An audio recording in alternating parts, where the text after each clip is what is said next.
எந்த சின்னம் கொடுத்தாலும் இன்றைய மோடியினுடைய அந்த அரசியலை அந்த மத்திய ஒன்றிய அரசை அகற்ற வேண்டும் என்பதிலே இந்தியா கூட்டணியை வெற்றி பெற செய்ய வேண்டும் என்கின்ற நோக்கத்திலே இந்தியா வாக்காளர்களும் இருக்கிறார்கள், தமிழ்நாடு வாக்காளர்களும் இருக்கிறார்கள். அந்த அடிப்படையில் இன்றைக்கு எங்களுக்கு திருச்சி நாடாளுமன்ற தொகுதியிலே இந்தியா கூட்டணியுடைய வேட்பாளராக தலைவர் தளபதியினுடைய ஆசி பெற்ற வேட்பாளராக போட்டியிடுகிற துரை வைகோ அவர்களுக்கு மறுமலர்ச்சி திராவிட முன்னேற்ற கழகத்தின் வேட்பாளர்களுக்கு தீப்பெட்டி சின்னம் ஒதுக்கப்பட்டிருக்கிறது. அது பட்டி தொட்டி எங்கும் அடுத்த நிமிடமே கொண்டு சேர்க்கப்பட்டிருக்கிறது என்பதுதான் இதில் ஒவ்வொருவரும் அறிந்து கொள்ள வேண்டிய ஒன்று. இன்றைக்கு நீங்கள் யாரை கேட்டாலும் சொல்லுவார்கள் துரை வைகோவினுடைய சின்னம் தீப்பெட்டி சின்னம் என்பதை இன்றைக்கு திருச்சி நாடாளுமன்ற தொகுதிக்கு உட்பட்ட மக்களுக்கு அறிவித்த அடுத்த உடனேயே தெரிந்திருக்கிறது என்று சொன்னால் இந்தியா கூட்டணியினுடைய வேட்பாளர்களுடைய சின்னங்களை அறிந்து அதில் வாக்களிக்க வேண்டும் என்பதிலே நம்முடைய தமிழக மக்கள் எந்த அளவுக்கு ஆர்வத்தோடு இருக்கிறார்கள் என்பதற்கு இந்த நிகழ்ச்சி ஒரு எடுத்துக்காட்டு. அங்கீகரிக்கப்பட்ட ஒரே அரசியல் கட்சி அதிமுக தான் களத்தில் நிற்குது அப்படின்னு சொல்லி முன்னாள் அமைச்சர் விஜயபாஸ்கர் தொடர்ச்சியாக பிரச்சாரம் பண்ணுறாரு. இதை எப்படி முறியடிக்க போறீங்க? அவர் ஏதோ 20 HP பவர் இருக்கு, 6 இடத்துலையும் கொண்டு போய் 20 HP மோட்டாரை இறக்கிட்டோம், அதில் தண்ணி இறச்சி ஜெயிச்சிடுவோங்கிறாரு. அங்கே ஃபீஸை பிடுங்கிட்டாங்க ஈடி இல்லையா? அப்போ டூப்ளிகேட் ஃபீஸ் போட்டாங்கன்னா ஈடி திருப்பி வந்து என்ன நடக்கும்னு தெரியும். அது விஜயபாஸ்கருக்கு புரியும். பாவம் அந்த வேட்பாளரை இன்னும் மாட்டி விடணுங்கிறதுக்காக தான் 20 HPன்னு சொல்லி தெரியும். ஒரு HPக்கு 1 கோடியை கணக்கு பண்ணி சொல்லியிருக்காரு. 6 தொகுதிக்கு 120 கோடியை சொல்லியிருக்காரு. அதை தேர்தல் ஆணையம் கவனித்துக்கொள்ளும். அதை விட அவர்களுடைய பாரதிய ஜனதா கட்சியினுடைய தோழமை கட்சியான ஈடியும் அதை பார்த்து கொண்டிருக்கிறது. இதுக்கு என்ன நடவடிக்கை எடுக்கிறாங்கன்னு 2 நாளில் பார்த்தா தெரியும்.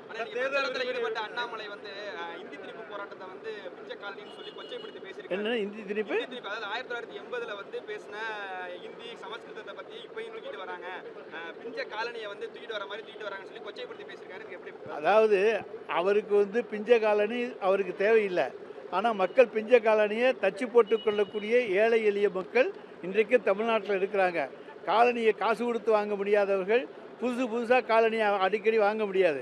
அவங்க வந்து காலனியை தைத்து போட்டுக்கொள்ளக்கூடிய ஏழை எளிய மக்கள் இருக்கக்கூடிய நாடு தான் தமிழ்நாடு. அவர்களுடைய வாழ்க்கை தரத்தை முன்னேற்ற வேண்டும் என்பதுதான் திராவிட மாடல் அரசினுடைய நோக்கம். இது அண்ணாமலைக்கு புரியாது, மோடிக்கு தெரியாது. ஒவ்வொருத்தராக கேளுங்க. அதாவது ஓபிஎஸ் வந்து தேனியில் 2000 கொடுத்தாரு, இங்கே 5000 கொடுத்தாலும் டெபாசிட் வரப்போகிறது இல்லை. ஏதோ நம்ம மக்களுக்கு காசு அவர் அடித்து வச்சுருக்க காசு கிடைக்குது, மகிழ்ச்சியோடு வாங்கி கொள்ளட்டும். அவர் எந்த ஊருக்கு போனாலும் நாங்களே மக்கள் கூட்டத்தை கொண்டு நிற்பாட்டுறோம். 2000 ரூபா கொடுத்துக்கிட்டே போகட்டும், எங்களுக்கு ஆட்சேபனே இல்லை. அவருக்கு ஓட்டே ஒருத்தரும் போட மாட்டான், அவரை பற்றி தெரியும். இதை விட ஒரு சங்கடமான ஒன்றும் கிடையாது. அவங்க வந்து இந்தியாவுடைய நிதியமைச்சராக இருக்கக்கூடியவர். மாதம் அவங்களுக்கு எம்பிக்கு ராஜ்யசபா எம்பியாக இருக்கிறதுக்கு சம்பளம் வருது. அந்த சம்பளத்தில் அவங்க செலவு போக மிச்சம் வச்சுருப்பாங்கல்ல, அதை வச்சே கூட இந்த எலெக்ஷனில் கிட்டத்தட்ட 10 வருஷமாக இருக்காங்க. அந்த 10 வருஷத்தில் இந்த 120 மாதத்தில் அவங்க சேர்த்து வச்சுருக்க காசை செலவு பண்ணாலே போதும். மாதம் ஒரு 50,000 சேர்த்தாலே 60 லட்சம், அதுக்கு மேலே செலவு வரப்போவதில்லை. அதனால் அவங்க சொல்கிறது பச்சை பொய் என்பதை இந்திய மக்கள் அனைவரும் நன்றாக அறிவார்கள். 96 லட்சம் ரூபா அதிகபட்சமாக செலவு. அதனால் அவங்க வந்து 120 மாதத்துக்கு 1 லட்ச ரூபா வச்சா 1,20,00,000 ரூபா எக்ஸஸாகவே வந்துடுது. அதனால் வந்து 90 லட்சம் ரூபா இருந்தாலே போதும், செலவழிச்சிடலாம். இன்றைக்கு தேர்தல் ஆணையம் விதித்திருக்கிற அதுவும் இன்றைக்கி நீங்கள் பார்த்தீங்கன்னா அவங்க வந்து எந்தெந்த அளவுக்கெல்லாம் ஸ்ட்ரிக்டாக இருக்காங்கன்னு உங்களுக்கு தெரியும். மற்ற கட்சிகள்லாம் பண மூமெண்ட்லாம் செய்ய முடியாது.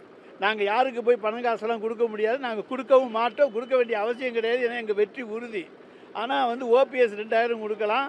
அதை போல் வந்து மற்றவங்கெல்லாம் வந்து இன்றைக்கி அண்ணா திராவிட முன்னேற்ற கழகம் தான் சொல்லிட்டேனே, 120 கோடி அதிமுக திருச்சியில் நிற்குது. அது ஈடி தான் பார்க்க ஃபீஸ் பிடிங்கிருக்காங்கன்னு சொல்லியிருக்கேன். அந்த ஃபீஸ் கட்டை எங்கேருந்து கொண்டு வந்து போடுறாங்கன்னு பார்ப்போம். அடுத்து விஜயபாஸ்கர்ட்ட எத்தனை அடி ஆழத்துக்கு பாரி போயிடுச்சுன்னு தெரியும். தேர்தல் முடிந்தவுடன் அந்த கணக்கு புதிதாக எடுக்கப்படும்.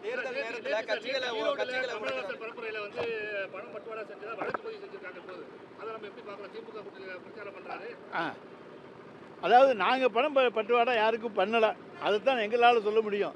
அதனால் யாரும் அப்படி வந்து திமுக வந்து பணம் பட்டுவாடா பண்ணியது என்று சொன்னால் நிச்சயமாக நாங்கள் ஏற்றுக்கொள்ள மாட்டோம். தேர்தல் நேரத்தில் வந்து எதிர்கட்சிகள் வருமான வரித்துறை வந்து காங்கிரஸ் கட்சி, இந்திய கம்யூனிஸ்ட் கட்சி உள்ளிட்டவங்களுக்கு வந்து வரியும் அபராதமும் வருமான வரித்துறை விதித்திருக்கு, எப்படி பார்க்குறீங்க? அதாவது இது வந்து இந்த பகல் கொள்ளையை விட மிகப்பெரிய கொள்ளைன்னு சொன்னால் இன்றைக்கி வருமான வரித்துறை பண்ணியிருக்கிறதா மிகப்பெரிய இந்தியாவிலேயே இருக்கக்கூடிய மிகப்பெரிய கொள்ளை.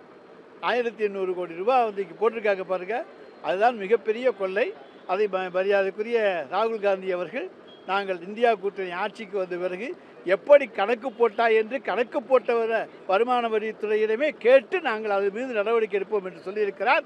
எனவே அதில் அவர்கள் மாட்டிக்கொள்ளப் போவது உறுதி. ஏன்னா உலகத்திலே இல்லாத அக்கிரமம் இது. இந்த போல் ஒரு கொள்ளை கூட்டம் இருக்கவே முடியாதுங்கிற போல் பண்ணிட்டாங்க. அது தவறான ஒன்று. வருமான வரித்துறை நிச்சயமாக திருத்தி கொள்ளும் என்று நாங்கள் நம்புகிறோம். அவர்கள் மக்களுக்கானவர்கள் தான், நல்லவர்கள். ஆனால் இன்றைக்கி அவங்க பொல்லாதவங்க கையில் கிடைச்சதுனால அவங்க ஆயுதமாக அவர்கள் இருக்கிறார்கள். நல்லவர்கள் கையில் தீக்குச்சி கொடுத்தால் நாட்டுக்கு பயன்படும், தீயவர்கள் கையில் தீக்குச்சி கொடுத்தால் என்ன ஆகும்னு தெரியும். அதுபோல் இன்றைக்கி தீயவர்கள் கையில் அவர்கள் கிடைத்திருக்கிறார்கள்.